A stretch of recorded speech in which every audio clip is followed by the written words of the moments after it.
I was basically ready as soon as the Senate passed it, Clay. I was like, yeah, it's basically a done deal. And you correctly said, well, the House and then try. Yeah, I know, but this is not really. And sure enough, yes, the process was it went back to the House. They didn't do anything. They passed the thing as it was. Trump signed it on the big beautiful bill, so it happened as we thought.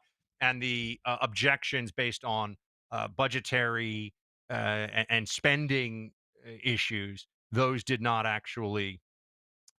materialize into anything that got really any attention before the holiday. So Trump signed it, and here we are. Now let's get into some of what happens now on this, because I think this is I think there's some important components of this, some aspects of this that deserve us to drill in on a little bit. First of all, Speaker Johnson saying that it's going to be jet fuel for the economy. I think we actually said exactly that here on the show. So, that's can't disagree with that. I think it's going to be incredibly powerful. The U.S. is close to a couple of trade deals. That was being reported on last night. Scott Bessent, the Treasury Secretary, looking at this. Clay, there, there is the tariff pause that Trump put in place that ends next week. So the negotiating period is coming to a terminus here, or at least the negotiating period as set forth the last time around is coming to a point here. But the people that have been saying that this is going to result in disaster the whole time and it's all going to be skyrocketing prices, they were wrong before. I think they're going to be wrong again. And I think we could get some very big things done here in terms of trade in the days ahead. And I think Trump has bought a lot of goodwill from people out there to finish this negotiation because so far the economy's been doing really well, and the scary stuff about the trade negotiations have not come to fruition. At all. And I think this is another example where expert opinion, that in some way having tariffs put in place and negotiating these trade deals were going to destroy the United States economy. I mean, on Wednesday or Thursday, right before the July 4th holiday, we were at an all-time high in the S&P 500 stock market in general, and we're still basically there now today. So, look, is it going to potentially come back a little bit? Yes, but I think the doom and gloom, the world is going to collapse, catastrophists have been proven wrong when it comes to tariff negotiations and what the impact is going to be going forward. I just think they're wrong. And that doesn't mean that there may not be challenges ahead economically, somewhat. Yes, look, to me, we talked a lot about this on Wednesday, or sorry, Tuesday. To me, the pivot now that the big beautiful bill has passed is growth, growth, growth. The way that we are going to get our financial house in order now is we have to get the economy moving at higher than 3% level. Growth is the best thing that can happen, economic growth to start to bring in way more revenue to start to balance the budget. That's what's going to have to happen. And the bill was imperfect, as all bills are. We talked about this. A lot of people just don't want to address the reality of government spending and debts. There isn't the political will to address it. Part of me, Buck, I think I said this on the show, but part of me feels like politicians are just going to be fine with having to cut benefits because the math doesn't add up. And they're just going to say, hey, the math is what it is, and avoid having to make any decisions in advance. And then in 2033 or whatever the year is, they're going to look at it and say, hey, everybody gets 70% of what was promised because the money isn't there. And we're sorry, but that's the reality, and you have to deal with it because otherwise it would require having real conversations about it. And it doesn't feel like anybody wants to have a real conversation. We're just kind of living in this magical era where what the math shows us is going to happen down the line, we're not going to acknowledge it until basically we're there.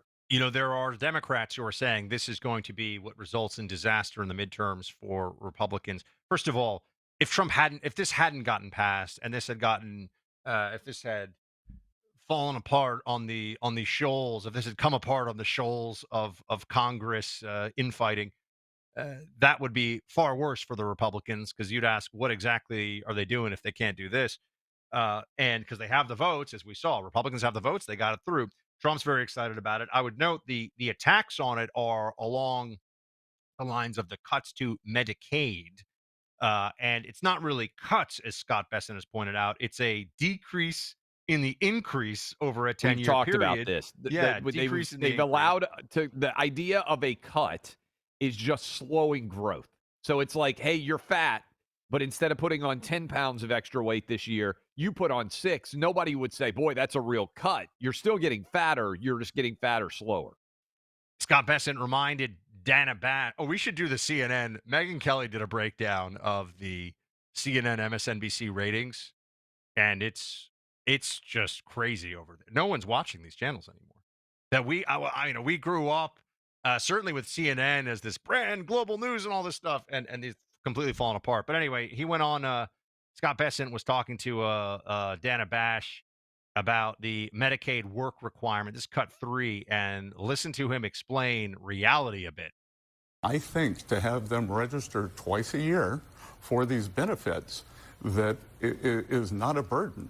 My impression of the Republican Party is that historically you've wanted to cut through the red tape and not create more red tape. Well, no. But we've also wanted to put in work requirements, which somehow was very popular under Bill Clinton, was popular under President Obama, and this Democratic Party blew out the deficit in 2020, and they never want to bring it back. But work requirements even poll well with the median Democratic voter, maybe not the fringe. Work requirements, Clay. You have to actually do something if you're an able body. We're not talking about, mom with kids. We're not talking about disabled people. Or you have to be willing to check in and say, hey, I'm trying to do something productive for society. And therefore, please continue to give me healthcare welfare, which is what Medicaid is. It only requires 20 hours for able bodied, mostly men. And 20 hours of work is considered to be enough. And some of that can be charity work. So, I mean, we're talking legitimately about, hey, just do something. There's a huge percentage, and I hope that some of the deportations are going to impact this in a positive way. There's a huge percentage of men that just don't work. And I'm not talking about 65-year-old men. I'm talking about 25, 35, 45 men who are in the prime earning years of what should be their work life and just don't work, just don't do anything. And why should we who are out there working give them benefits? I got fired up over the weekend. The big, beautiful bill is passed, but it preserves 37% tax rates, right? That's the highest level tax rate. Think about that for a minute. Well, we've just accepted as reality. That means that if you are out there paying 37% tax, and I am, that means I work Monday, Tuesday every week just for the government. Presume that I don't work 7 days, which I basically do, but 5 days a week, Monday to Friday, if you're paying 37%, this doesn't even count state taxes, property taxes, all those other things. Just the federal government. Every day of the week, I work Monday and Tuesday for the federal government. That's kind of crazy that we just accept 37% tax rates. And a lot of you out there, if you live in California or you live in New York or you live in Illinois, you're actually paying over half. Every work week, half of the time, you basically are an employee of the United States government or your local tax authority. It's crazy that we have just accepted this as reality, but that's where we are. Medicaid here, according to Grok, which I do find a very useful and fun tool on the fly to use. Medicaid spending in 2024 was a little over $600 billion. $600 billion. And remember, that's not including Medicare, which is for people 65 and up. That is the amount of money that the country is spending on for people who, for one reason or another, are unable to get insurance or health care coverage themselves. That is a very large sum of money that is going toward this. I mean, What it's do you approaching think? like the Pentagon budget that we spend on Medicaid. What do you think that actually the big problem we have? I think there are two major broken parts of America right now. One is the tax code, completely broken. Two is healthcare. It's completely broken, regardless of what your politics are. That $600 billion you just said, how much of that do you think actually benefits health? In other words, if it weren't spent, that there would be a precipitous decline in overall health. There are some. 30%? There was a big study, the Oregon study years ago, a study out of Oregon that showed that the actual health outcomes for people with Medicaid versus people who are similar socioeconomic status who do not have access to Medicaid, they could find no difference. Remember, emergency services. Anybody you walk in the emergency room, you get treated. Although these days you might wait 12 hours in a hallway because there's a ton of illegals who are going for frontline care and everything. But put that aside for a moment.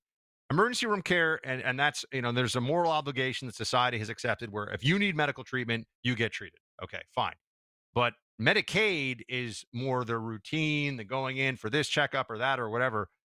How much of that is waste and how much of that isn't even benefiting the patients who are going in for it? I think No one really knows.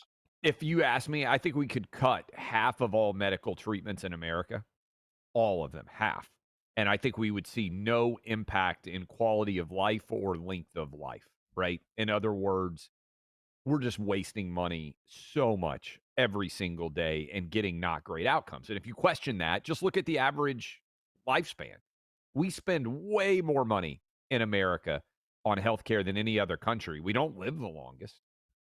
So this is the Oregon experiment. This is published in a really radical right wing thing called the New England Journal of Medicine. Randomized controlled study. Medicaid coverage generated no significant improvements in physical health outcomes in the first 2 years. That was a decade ago. Yeah. No, they can't even say that it makes it healthier at all in any way. I mean, I think just based on data, look at lifespans and correspond them with money spent.